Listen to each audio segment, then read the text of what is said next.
It's time to hit the road and discover Texas with Annie Studebaker. Get ready to travel deep into the heart of the Lone Star State, meeting friendly folks and exploring fascinating places. Experience a way of life like nowhere else in the world as we uncover the rich history and culture of Texas. Discover adventure, discover excitement, discover Texas with Annie Studebaker.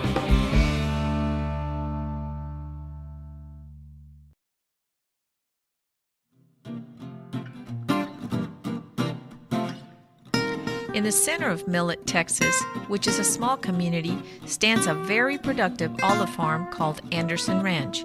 It's owned by David and Beverly Anderson. This wonderful land with its rusty, rich, and flaky soil has become the home of many olive trees.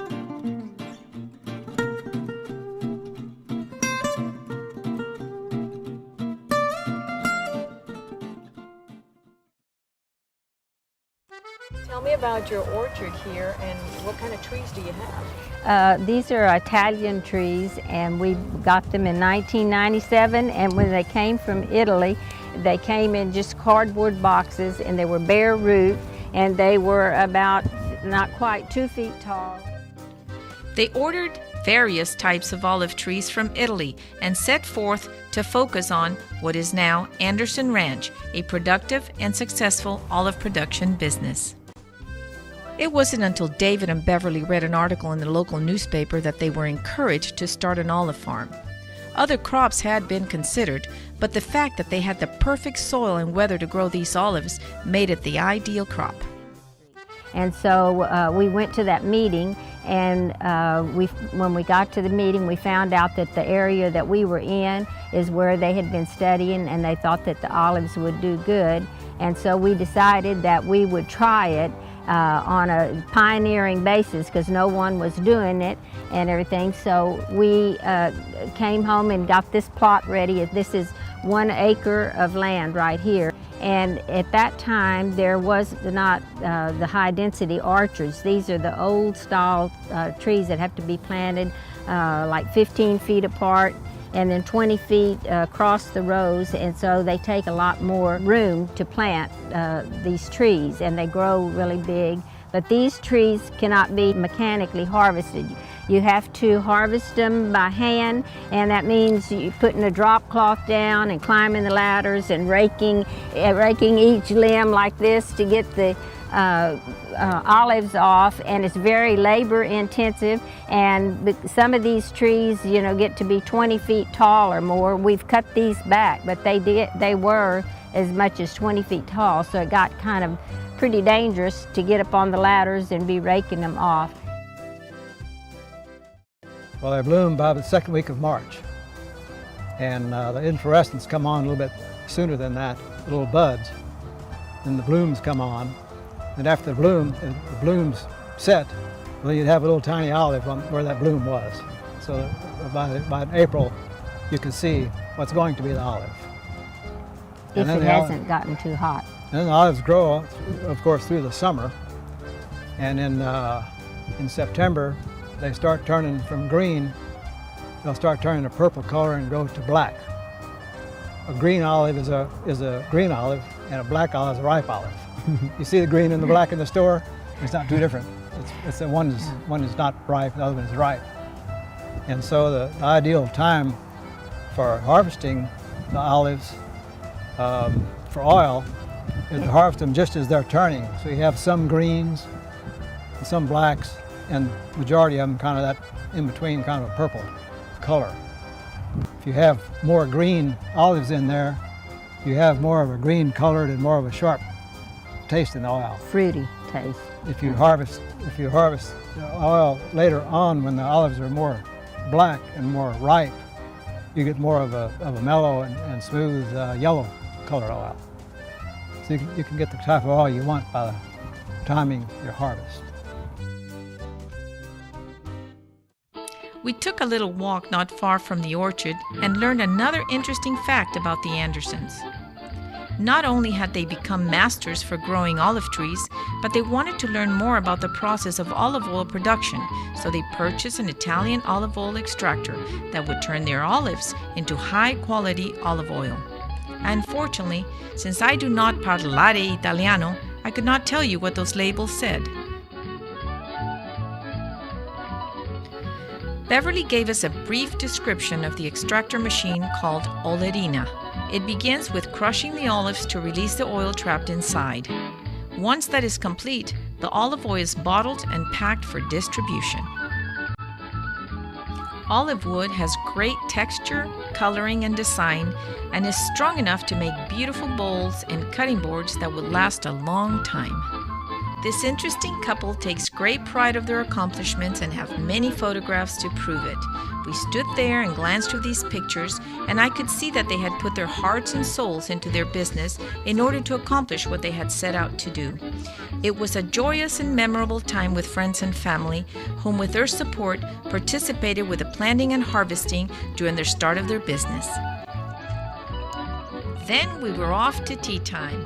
Beverly fixed hot tea made from olive leaves. We sat there and enjoyed the breeze while she explained more about the olive production.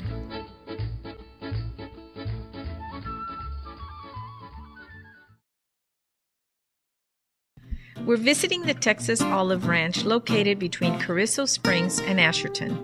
This is where we will find a variety of olive trees that will ultimately produce high-quality olive oil. We will soon take you on a tour that will demonstrate the process for making olive oil using a mechanical, state-of-the-art fruit press, which extracts and separates the olive oil very efficiently.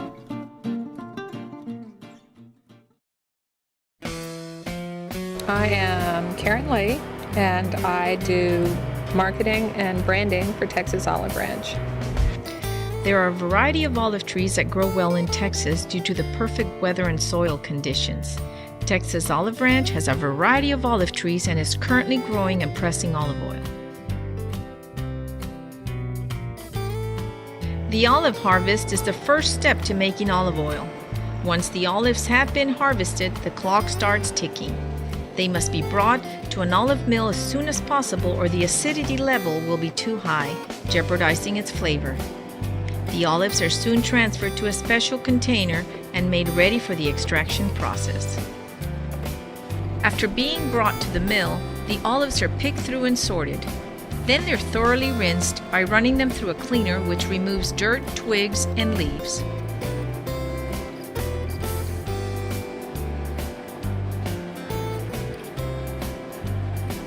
The next step is the mill.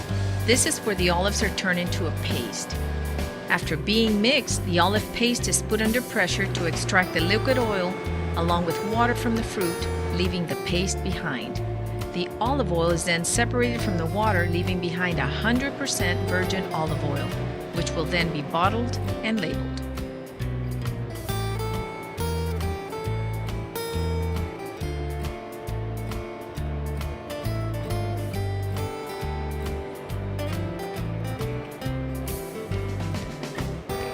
Well, we do 3 kinds of 100% varietal extra virgin olive oil. And that means that from the 3 different kinds of olives that we grow in our orchard, we press each one separately, and the only thing we put in the bottle is 100% Texas grown, 100% varietal extra virgin olive oil.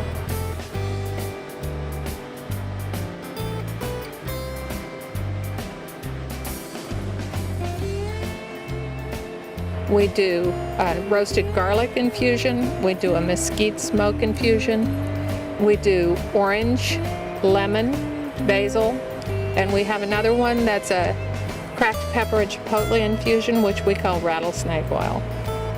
So those are all real fun, and you can come to the farmer's market and taste everything, and that's how you know if you like it.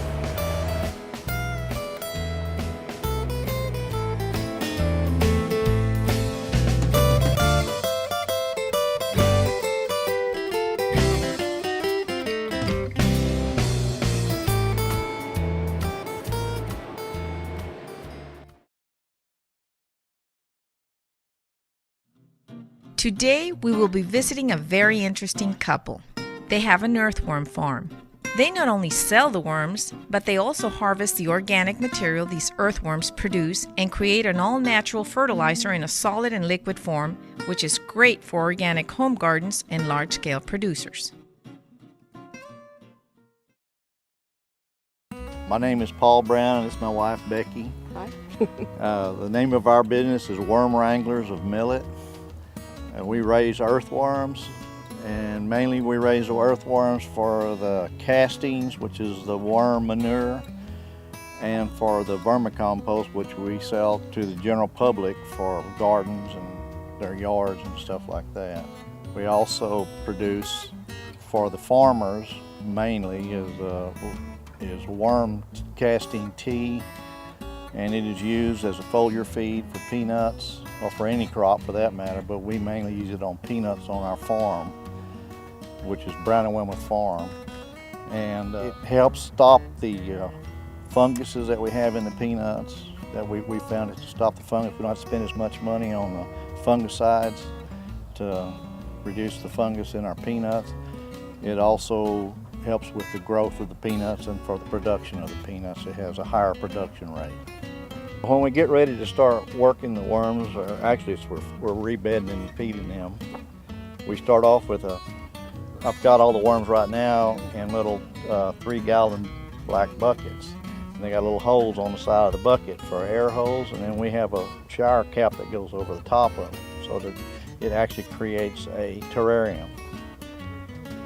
Well, I take the lid off of that, I run it through a conveyor, and the conveyor feeds the machine, the separator. When it separates the worms, it separates the castings, the earthworm casting from the vermicompost, and then at the end of it, it divides the large chunks of debris that came through the 1/4-inch screen and the worms to one side and the big debris to the other side. These worms I will take back inside, and I will divide them back. We dump about 3 buckets per pail to catch. On the catch end of this machine, I will take it back and divide it into 3 and put it in 3 separate buckets, just like what they came out of. I'll add compost back into it, sprinkle it, put the shower cap back on it, and put it back on the pallet. And we do this every 3 to 5 weeks, depending on how bad the worms, if they really start moving. If the worms try coming out of those buckets, that means they're really hungry and they need to be fed pretty quick. So that's a pretty good telltale sign, and I try to beat them at that. I don't like to lose the worms on the concrete floor, because as soon as they hit a concrete floor, they look like a dried up pretzel. They don't last very long on the concrete. The feed that we put with the compost is a grain mixture that comes up with 17% protein.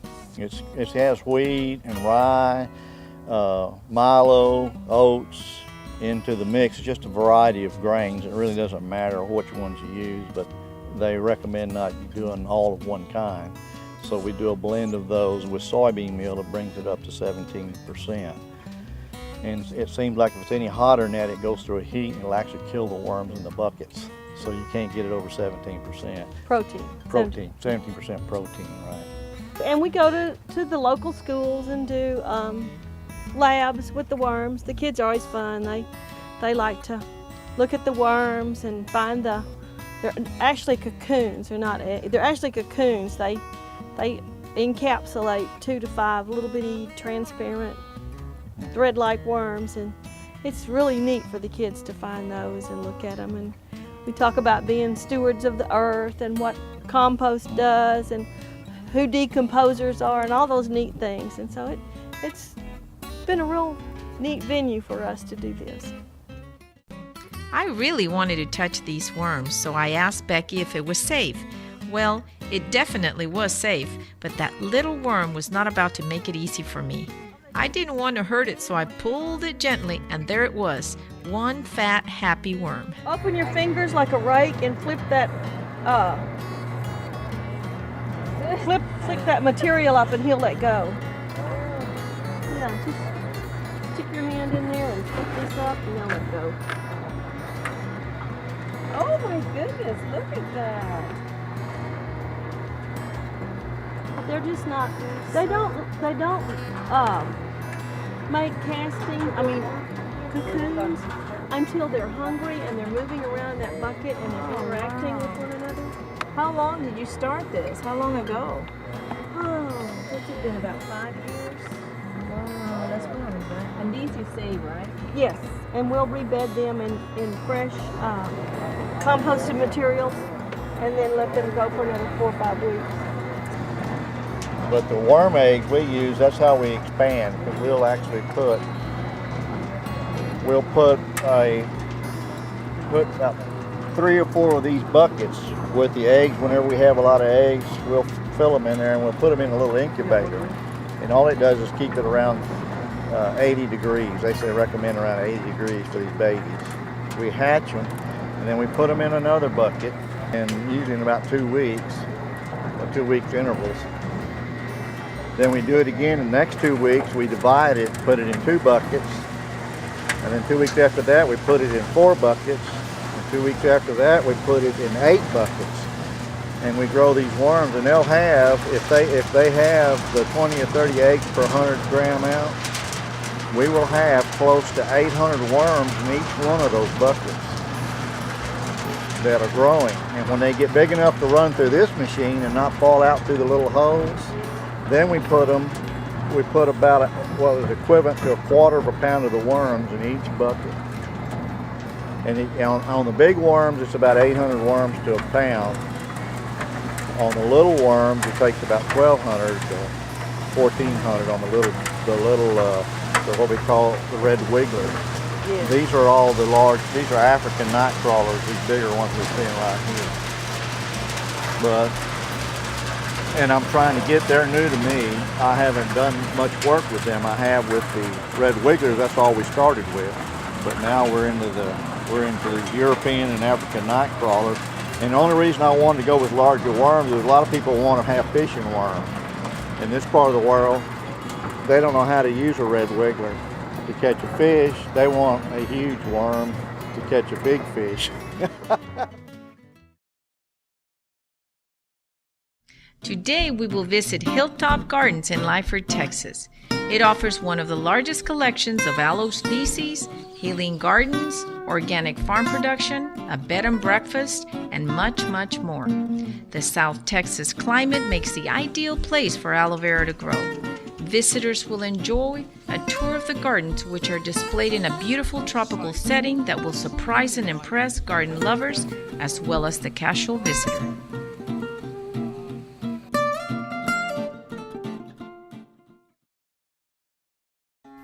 Hilltop Gardens was first planted with aloe in 1939. Lee Ewald and her husband Sherman Ewald pioneered in its commercial production in the Rio Grande Valley. Assisted by their daughter, chemist Phyllis Schmidt, they developed cosmetics using aloe vera gel. Hilltop Gardens is part of a larger international corporation called Econet, in which William Lee serves as chairman. Their sustainable farming and gardening methods reflect their corporate philosophy, which is to bring the best of nature to humankind. Tell me about the different types of gardens you have here. Well, we started in on a very ambitious plan a couple of years ago to build botanical gardens here at Hilltop Gardens for the public. Our company is a wellness company. We grow aloe vera because it is a medicinal plant and it has such wonderful health benefits for everyone. And we wanted a place that would reflect that philosophy of bringing the best of nature to mankind. And this is an extension of that, or an expression of that philosophy. Walking through the garden's pathways, enjoying the tropical feel to this magnificent ambiance, connecting with the environment through the flowers, the exotic plants, and the wonderful sounds of nature invigorated my senses. The first stop was the Ewald House Visitor Center. This is where we all grouped before the actual tour through the gardens. We watched a short video about the history of Hilltop Gardens and what they offer. In this same building was a gift shop. It had aloe products, jewelry, toys, and much, much more. By looking at their products, I knew that my tour would not be completed without a visit to the gift shop, so I saved it for last.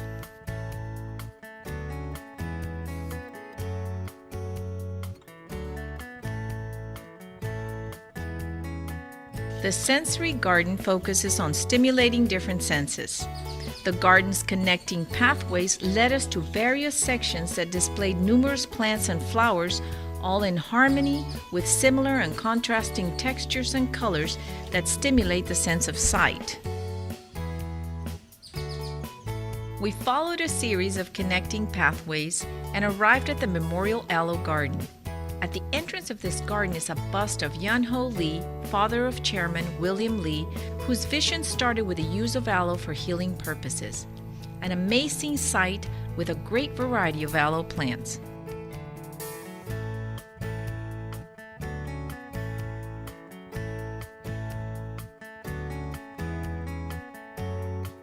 Immediately upon entering the healing garden, I felt peace and tranquility. The garden's main focus is on healing properties of plants and education about them. Its calming and soothing effect, in rhythm with the sounds of nature, is one great way to begin the healing process. Paul and I sat by the reflecting pool and listened to the birds calling from the canopy of trees. The healing garden has several wonderful components to the garden design, and the reflecting pool here is a big part of that. It's a cooling and calming thing. The reflection of the sky and the trees in it, again, is one of the things that stimulates our senses and stimulates the wonderful parts of healing within our bodies. Fragrance is an incredible sense that humans have. It evokes memories, it evokes wonderful thoughts. One of our great plants in this garden is the Reseda. It's a North American native. It is more common in the California area. A wonderfully fragrant plant. Those little tiny flowers. After the flowers are pollinated, then we get the berries that turn red, and so it's a great plant. It's planted here with the Hawaiian snowbush, which adds color and interest to the planting. And the little tree in the center is another one we're waiting on. It's one of the newer plantings here at Hilltop Gardens. It's the lang lang tree. The flower from the lang lang tree is the plant that they use to make Chanel No. 5. Really? How interesting. And it's known all over the world as a very exotic fragrance. Lang lang tree. Interesting.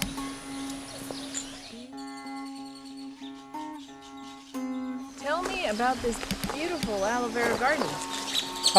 Again, aloe vera is what Hilltop Gardens is all about, what the EcoNet is all about. And we have built this garden as an expression of our desire to bring the best of nature to humankind. And it will, upon completion, will have a collection of over 200 aloe species. There's somewhere in the range of 300 plus species of aloe in the world, and we're aiming at having at least 200 here at Hilltop Gardens.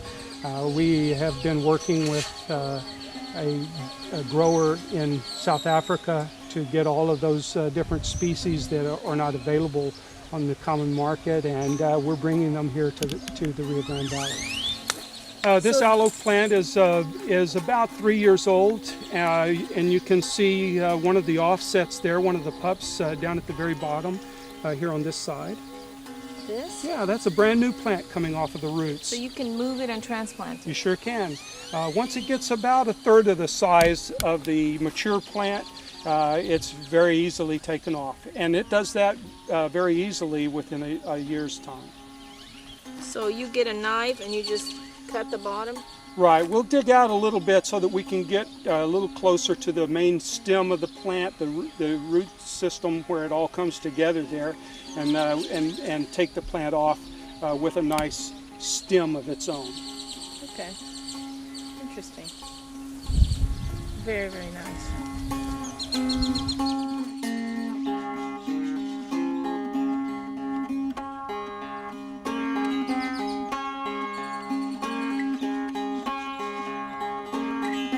The last garden we looked at was a children's garden, which was carefully designed for interactive participation. The garden features a fountain which flows into a small stream, ultimately reaching its final destination, a beautiful pond made out of rock surrounded by plants, as well as a palm forest to run through. There's a sand play area with play equipment and stepping stones, as well as 2 types of labyrinth. Raised beds set up with irrigation lines give the children an opportunity to participate and learn hands-on about the planting process. The last area that I visited was the story tree. A beautiful oak tree provided shade over a deck used for children to sit and listen to story time.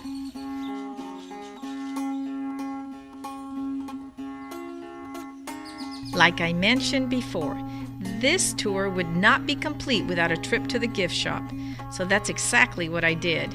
I purchased some aloe products and a toy for my son, and off I was to the register where they had the jewelry display. What a great tour, one that revitalized my mind, body, and spirit.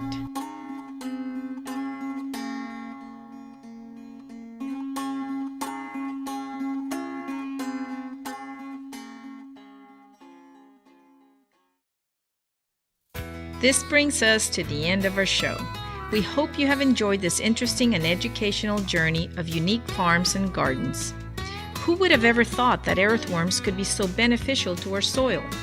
And don't you think it's amazing that olive oil is bottled raw? Also, I never dreamed that I could feel peace and tranquility by walking through a garden. Join us next time as we visit interesting places and people in our South Texas backroads.